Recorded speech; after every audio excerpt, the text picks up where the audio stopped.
I lie all the time, like to just make my life easier. Whatever seems like the convenient thing to say in the moment, I'll say it, whether it has any bearing on truth or reality or not, okay? That isn't true, but let's just assume for a moment that that were my nature, my personality. I'm much more of the opposite in reality, but we'll play along for a moment and say, that's my personality. Now let's say I start meditating. I come to satsang, I read spiritual literature, I listen to a spiritual leader speak about the importance of truth. And so I decide that I'm going to change. I'm going to stop speaking so many lies. I'm going to start speaking truth. Well, that's great. But there's no need to worry about being consistent then, right? My mind would say, well, I've got to be consistent. I mean, I got to tell at least maybe 5 lies a day so that people still know who I am, so there's still some thread of consistency. Right? Of course not. It doesn't make any sense. If I'm trying to change, I'm going to want to change as fully as I can. I'm not going to worry about maintaining consistency with the pattern that I'm trying to change. If I am the type who stays awake till 2, 3 o'clock in the morning, doing whatever people do till 2, 3 o'clock in the morning, and then I sleep till 9, 10 o'clock every morning, and then I decide, new year, new habit. I'm going to go to sleep by, on time, by 10 o'clock, 11 at the latest every night. I'm going to get up early. Well, you wouldn't say, well, at least 2, 3 times a week I still should sleep till 9 or 10 just to be consistent. It would actually ruin the development of your new habit. It's going to be much harder to actually get a new habit going if you decide that at least, 15, 20, 25, 30% of the time, you've got to be the way you used to be just to be consistent.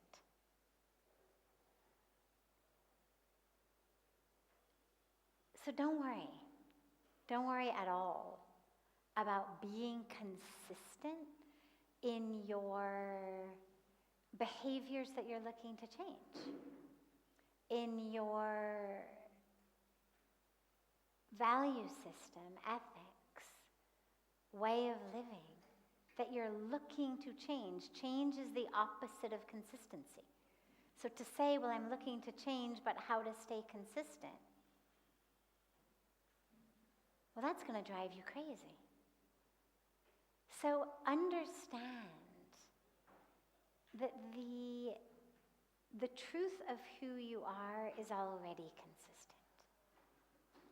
What you're trying to change. Chalo Renida, Abhogya. Ablok Pite Rishikamar Jo He Renida, Abhogya.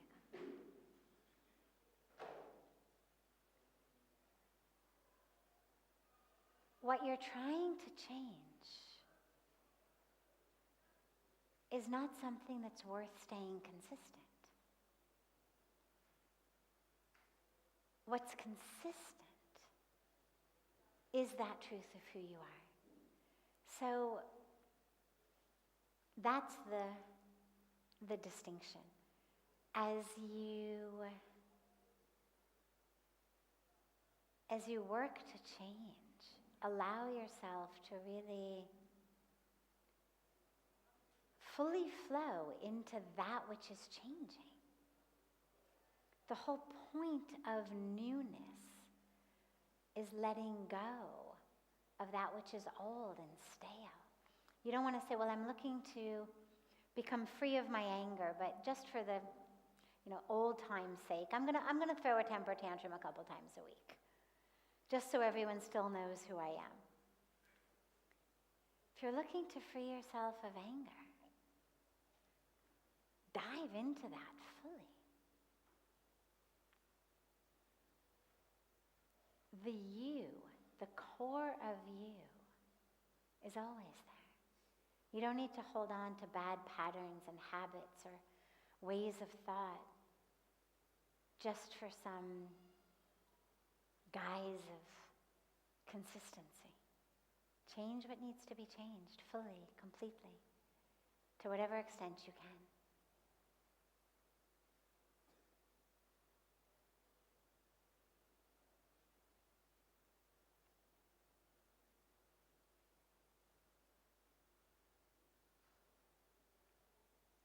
Questions here?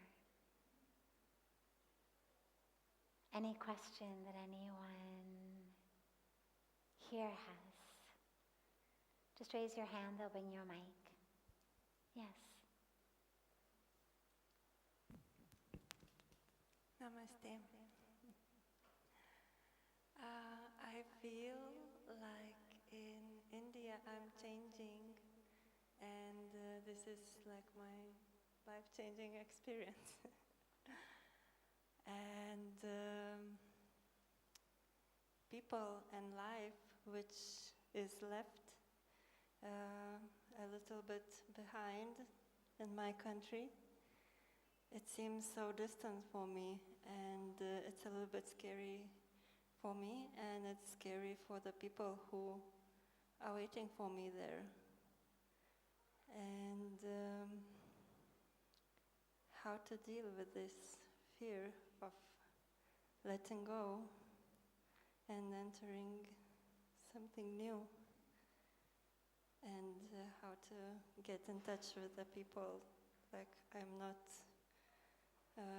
totally disappearing.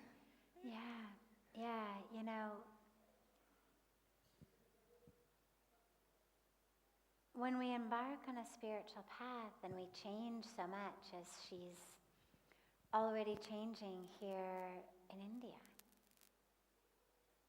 we do find a lot of the times that a lot of our relationships from the past are no longer, they don't fit anymore. You know, it's like if you were 300 pounds and really unhealthy, and then you went away to some get healthy retreat and you lost a bunch of weight. Well, the jeans that you used to wear would no longer fit.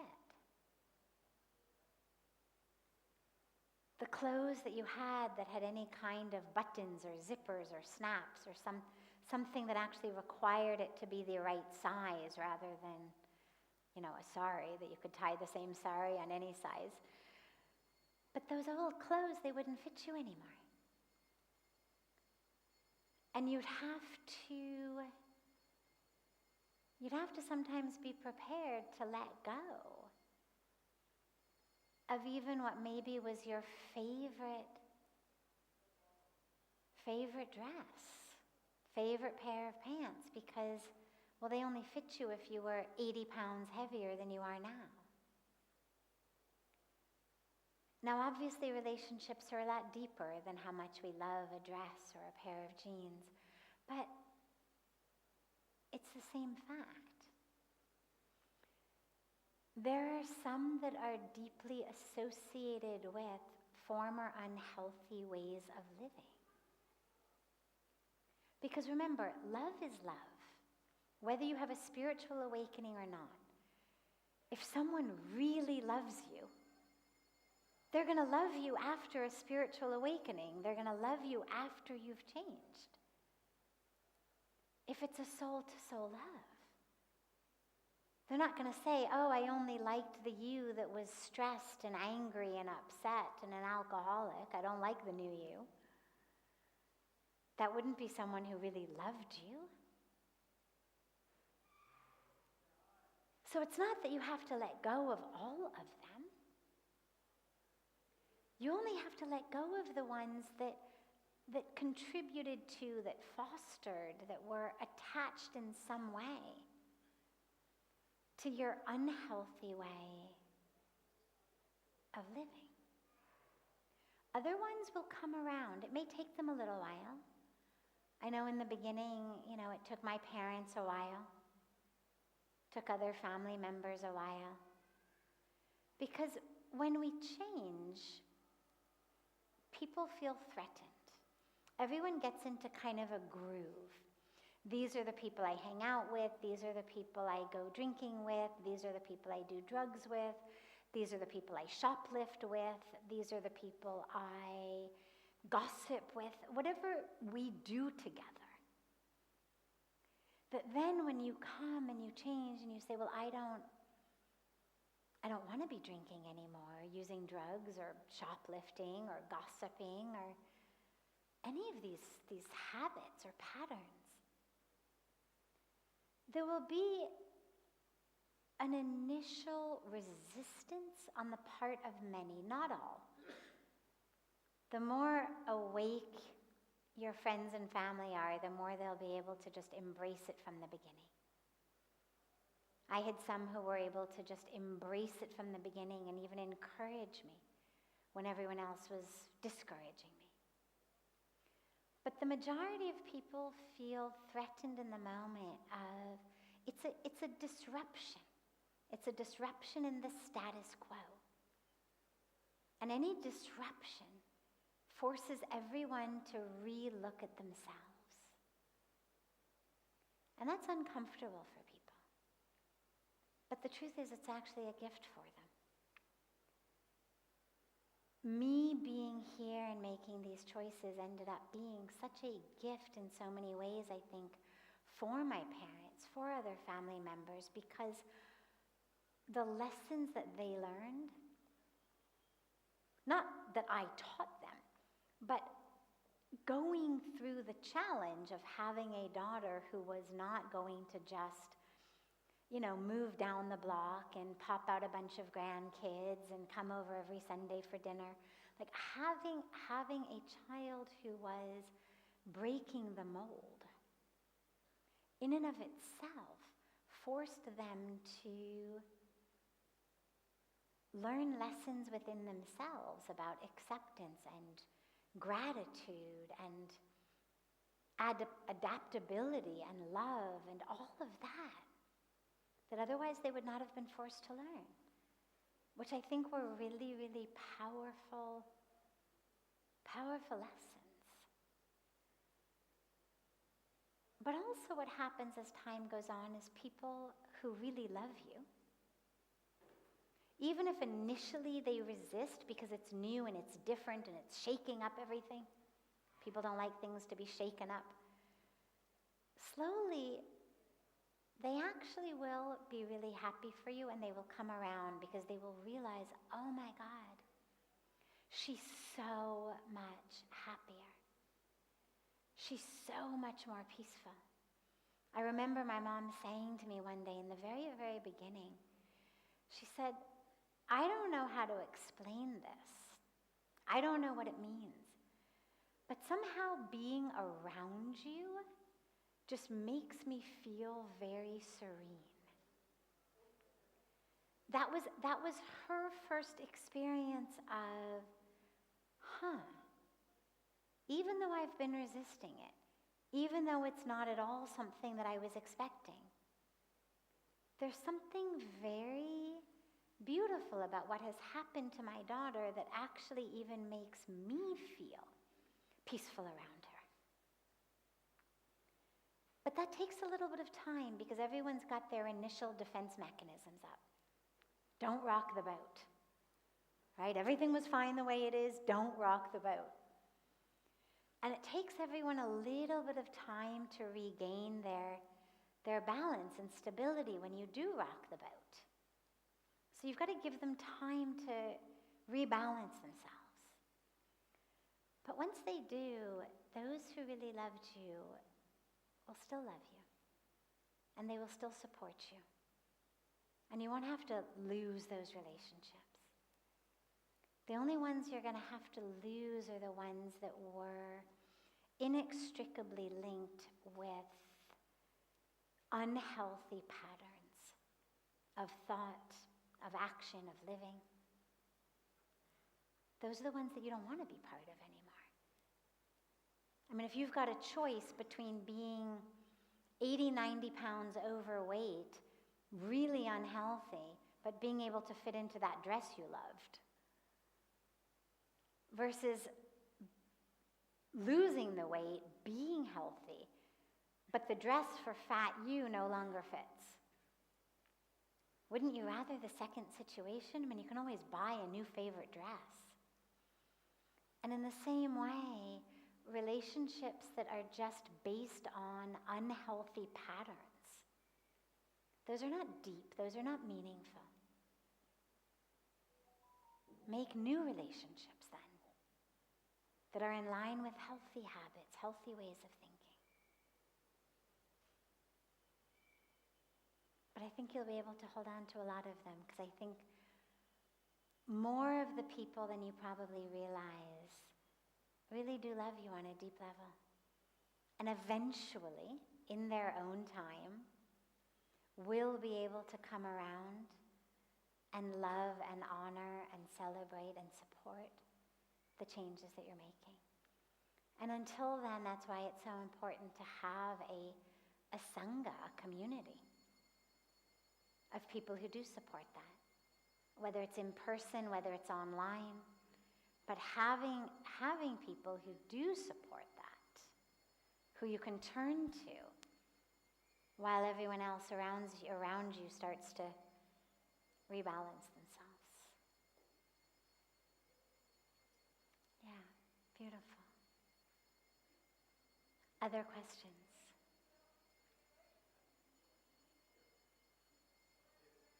Yeah, just raise your hand high.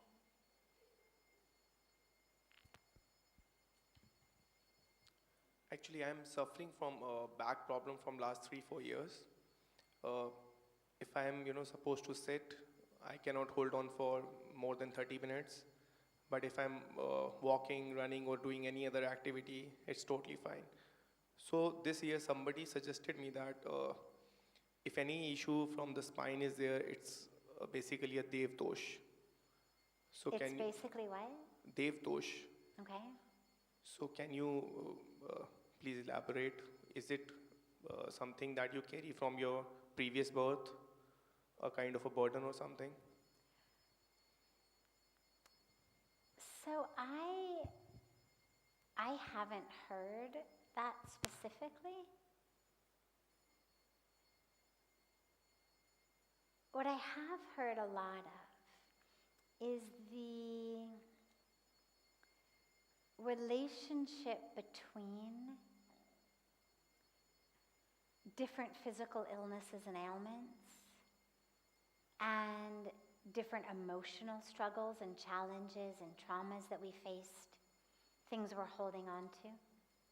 There's definitely a whole school of healing that's rooted around what different parts of your body connect to in terms of emotions, in terms of states of mind, and how different patterns of thought, different affirmations, different mantras can be used to help release and free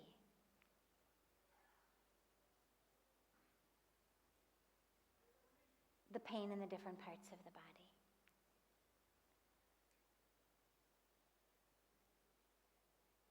As far specifically as spine and something in your past birth, I couldn't tell you. What I would say is that we know that everything from the past impacts us. Earlier this life, past lives, it all impacts us. But what I would focus more on rather than the why, because a lot of times we can get lost in the why. And sometimes being able to know the why can help. Oh, okay, it's because of that. Even imagine it's from a past life. In your past life, you did something to someone, due to which now you're having this. Well, in some cases, whether it's about past lives, whether it's about earlier in this life, whether it's about our own emotional psyche, sometimes insight is enough. Simply knowing, that's why. In psychology, they talk a lot about what they call conversion diseases. Things, for example, like a frozen shoulder. Meaning that on some level I really want to punch this guy, but I'm not, I'm repressing it. And in that repression of punching this person I'm really angry at, I've developed a frozen shoulder. Now, there's definitely some evidence that that simple insight of, oh, okay, it's not actually about my shoulder, it's my anger I need to deal with, can be really helpful. In many, many more cases, from what I've seen in my own life, from what I've heard from so many other people, from what I've heard from healers of all sorts, is regardless of what actually is causing something, it's usually more effective to work with how you can treat it. And you don't always have to know the cause to know the treatment. Somebody who's very good with energy medicine or working with the nerves, working with different aspects of the body, doesn't necessarily need to know the specific act or trauma or experience that has caused this to tighten here or go out of whack there. They're able to work with it. There's a lot of people who do a lot of beautiful healing work where other doctors say nothing we can do, there's nothing we see that's wrong, you know. So I wouldn't give up by any means. I wouldn't just resign yourself to, well, it must be something from the past, therefore I'm stuck with it. I would be happy to, where do you live? Where are you from? From Dehradun. There's actually people in Dehradun I know who do beautiful, beautiful work with something called Nadi Yoga. The yoga of actually the nadis, the energy nerves running through our body, the channels running through our body. So if you talk to me after satsang, I'd be happy to connect you with that. We definitely know that back pain very frequently has an emotional component. But that doesn't mean it's all in your head in a way that simply getting your head straight is somehow going to fix it. There's a lot of things that are in our head that simply trying to work with it psychologically doesn't always work. You know, one of my favorite pieces of data on this is that well over 50% of people who have a limb amputated have pain in what's called the phantom limb. Meaning, imagine I've actually had my arm amputated. It's gone, it's over. But I experience excruciating pain in my arm. Now there's no arm anymore. They call it phantom limb pain. Like you have pain in a part of your body that no longer even exists. And what I love about that piece of data is, for anyone who thought that pain existed only in the body and didn't actually have a mental component to it, we realize, oh my God, I don't even have the part of my body anymore and it still hurts. Clearly, the pain is existing in my mind. But that doesn't mean that either it's something you can't be free of because it's from the past, or that it's only in your mind like you're a mental case in some way. No. There's all kinds of very subtle ways that they work with people with phantom limb pain. It's not a matter of just get therapy and overcome it. There's very, very specific techniques that they use with the brain to heal that pain. So knowing that something is in the mind doesn't mean that somehow we on our own should just be able to figure it out and make it go away, or that somehow there's something weak about us or problematic about us. What it means is that we have a lot of beautiful opportunity to heal in ways that are far beyond your simple surgical operation or your simple pill, that we actually get to tap into an energy, an intelligence in the body, that if you just have to undergo an operation or take some pills, you don't actually tap into it. So take this as an opportunity to tap into aspects of yourself. And come talk to me after satsang. We'll connect you with the people in Dehradun who do that work.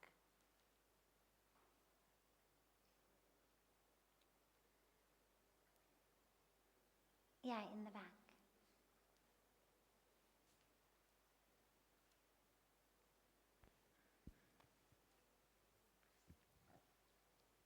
Good evening, ma'am. Hari Om. Ma'am, I would like to know about who is God, Brahma, or maybe Parabrahma. Can you please elaborate on it? Thank you. Who is God?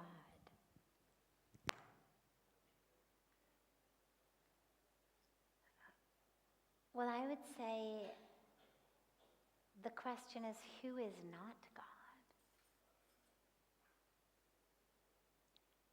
It's a lot easier and faster to answer, because who is not God is no one, nothing. Because God is infinite.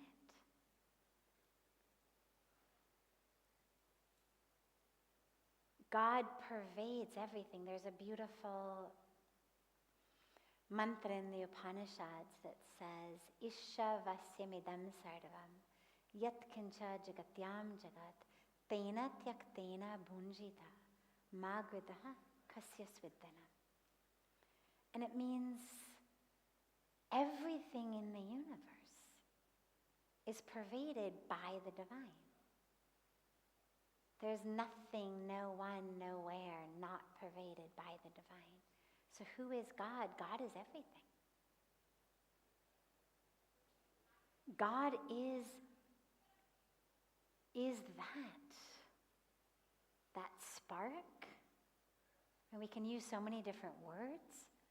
The seers and the sages, the prophets, the mystics of all of the world's religions and traditions for thousands and thousands of years have used so many different words to describe that presence, that spark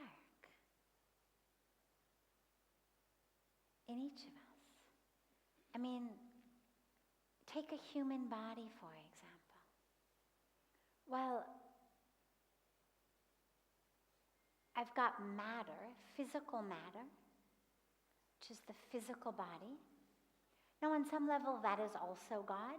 The 5 elements are also God. But they are the constantly changing part.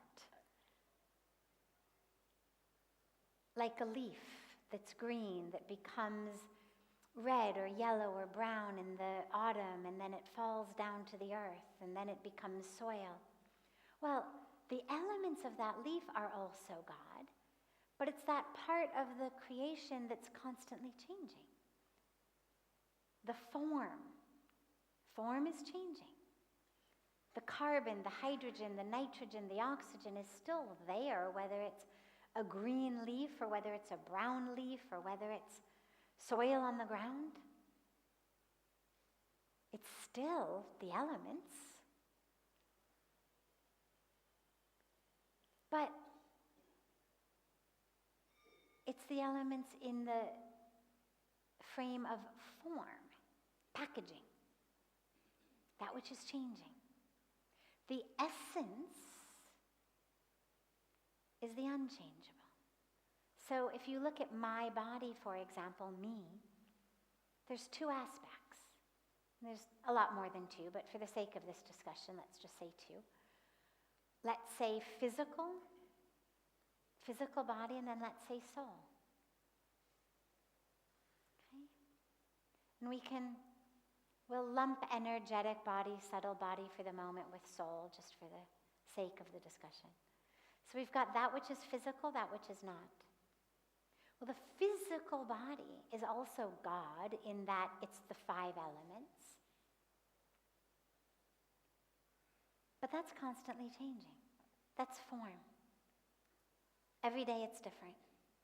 It may look the same to you, but I've got brand new skin cells. These are sloughing off. If you had some, forensic expert come in after I was gone, they'd be able to tell you very quickly that I had sat here. I'm sure I've left hair everywhere and parts of my skin everywhere. Like, we're literally shedding ourselves as we walk through the world.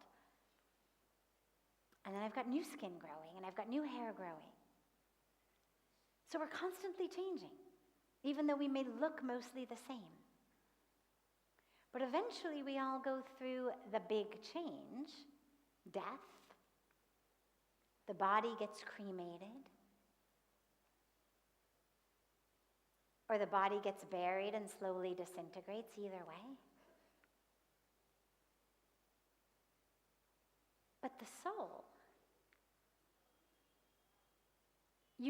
someone has died when that soul has left them, right? I mean, otherwise, what essentially at the core is the difference between a living being and a corpse? The soul has left the body. It's the only difference. Soul is there, everything is on. Soul leaves the body, everything is off. Finished.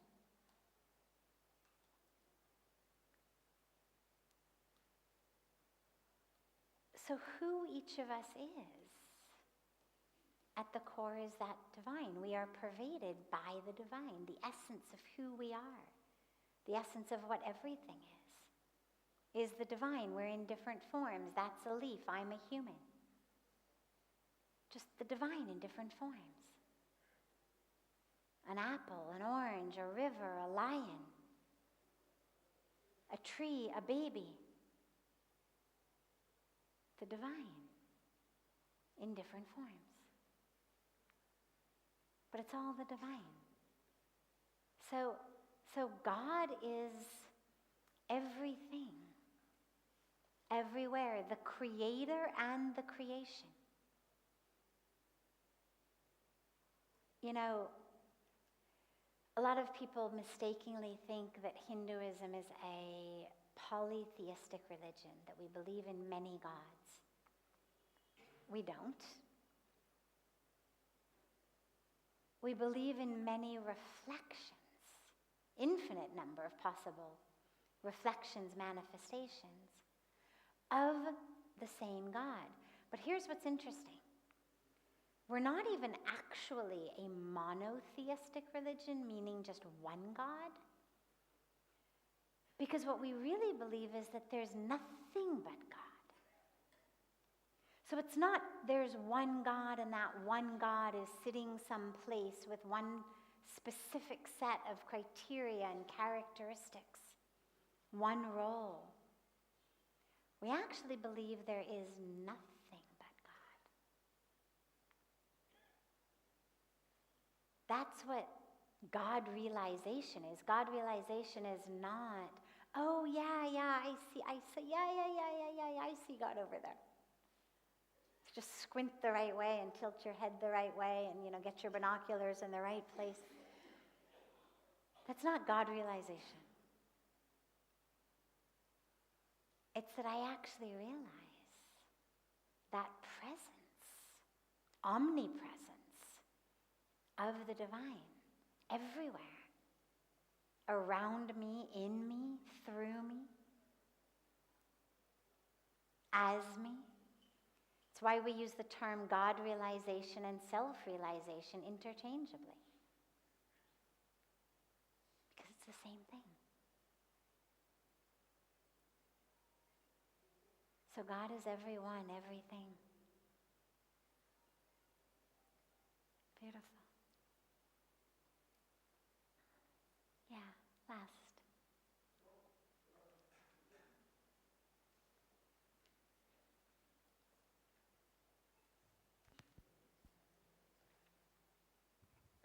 Good evening, ma'am. Is it true that we are living in Kali Yuga?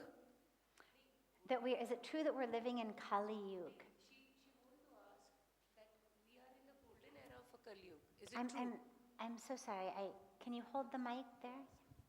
Is it true that we are living in the golden period of Kali Yuga? Yes, we are living in Kali Yuga. According to our Vedic wisdom,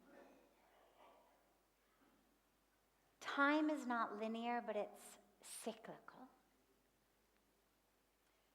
But the cycles are very, very long, so don't worry, you're not gonna find yourself going through one unless you remember many, many, many, many, many, many, many, many past lives. The final era before we make that shift, it's like we just had the winter solstice. We just had the shortest day of the year, the most darkness. And then things shift. And now since the 21st and even just the last week, slowly, slowly, slowly, there's more light. Sun rises just a little earlier. Sets just a little later. Slowly, slowly, slowly. So Kali Yuga is that era just before we make that turn back toward light and truth and goodness. But Kali Yuga is not an excuse. It's just an awareness. I've heard a lot of people say, well, my God, I mean, kya kare, Kali Yuga to hai. Like, what are you going to do? It's Kali Yuga.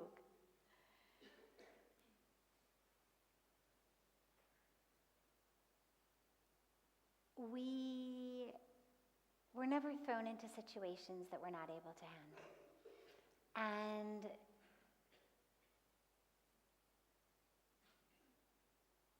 given that every one of us has chosen to take birth, that our soul has chosen to take birth in this era, in this yuga, means we're ready for it. Means we're ready to bring the light that is needed for the darkness. Kali Yuga is an awareness, it's a reminder. Oh yeah, I'm going to be lured away from spirituality. I'm going to be lured away from truth. I'm going to be lured away from goodness. There's going to be this strong power of Maya, of illusion, that's going to pull on me. I need to be ever more vigilant, ever more aware, ever more anchored and grounded. Kali Yuga is not a death sentence to a life of decadence and hedonism and debauchery and darkness. It's actually a very powerful opportunity for spiritual vigilance within ourselves, not on others, but to be really vigilant, really aware, really mindful of, oh yeah, this is a time when I'm going to be, it's like if you've just started a diet and you're going to somebody's wedding, right? All right, it's going to be really hard. And you walk in with strategies. Because if you don't, I guarantee you're going to go home having eaten everything. You plan in advance. You eat in advance before you go so you're not hungry. You hang out over by the tea and coffee section rather than by the dessert section. If you want to talk to somebody, you don't talk to them standing over the desserts. You talk to them standing over the tea and coffee.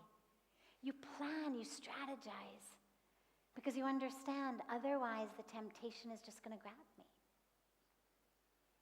If you're trying to move away from habits of alcohol or drugs or whatnot, well, you're going to want to avoid going to places like bars, clubs, because the temptation is going to be really strong. And if you have to go for who knows what reason, you're going to want to go with a lot of very strong strategies in place to make absolutely certain that you don't get pulled away by temptation. And it's a beautiful opportunity. It's hard, but it's a beautiful opportunity to strengthen that inner resolve. And Kali Yuga gives us that same opportunity.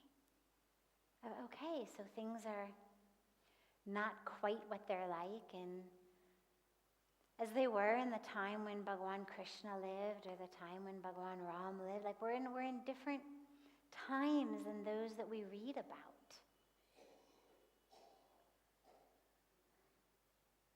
But what we're given is the opportunity to really stay anchored in light, even in darkness, to stay anchored in truth, even in that pull toward falsehood. And that's why our souls have chosen to be here in Kali Yuga. They signed up for the advanced course. They signed up for the, honors program, you could say. Right? It was always, I remember when I was in school, there would be regular math and honors math, or regular this and honors this. And the honors program was always much more difficult than the regular program. But you always got a lot more bonus points for it. Like you could actually walk into college, a full year ahead of everybody because you had taken all of these honors and AP classes. Well, in the same way, making the right decisions in Kali Yuga gets you a lot more inner, you can think of it, punya, karmic punya, than making the right decisions when everybody makes the right decisions. When there's no possibility even of making the wrong decisions because everybody's mind, or most people's minds, are so full of light and love. So recognize that your soul knows that you're up to the challenge. Took birth very consciously, very purposely at this time. For you to be able to be a beacon of light in darkness. A beacon of hope, of love. And to help bring about a change sooner rather than later. Because who knows, if we all work together, we can bring back a lot of the light and bring about a shift sooner even than we thought. So don't feel like we have to all just give up and wait it out. No. We've been very consciously called here to bring the light that this age of darkness needs.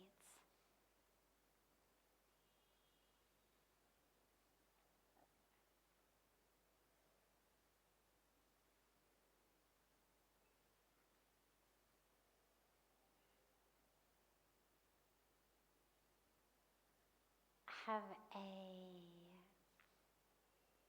a beautiful, beautiful rest of your evenings. A beautiful morning and day to our family joining us from all over the world. And I look so forward to seeing you all tomorrow evening for our special New Year's Eve Arti, Satsang, and then a very special fire ceremony tomorrow evening after Satsang of letting go, what we call a Swaha ceremony of letting go of the old to call in the new. So look forward to seeing you all with us tomorrow as well. And again, as I've been saying, we've got this beautiful New Year's retreat running. If you're part of it, wonderful. If you're not yet part of it and you'd like to sign up, feel free.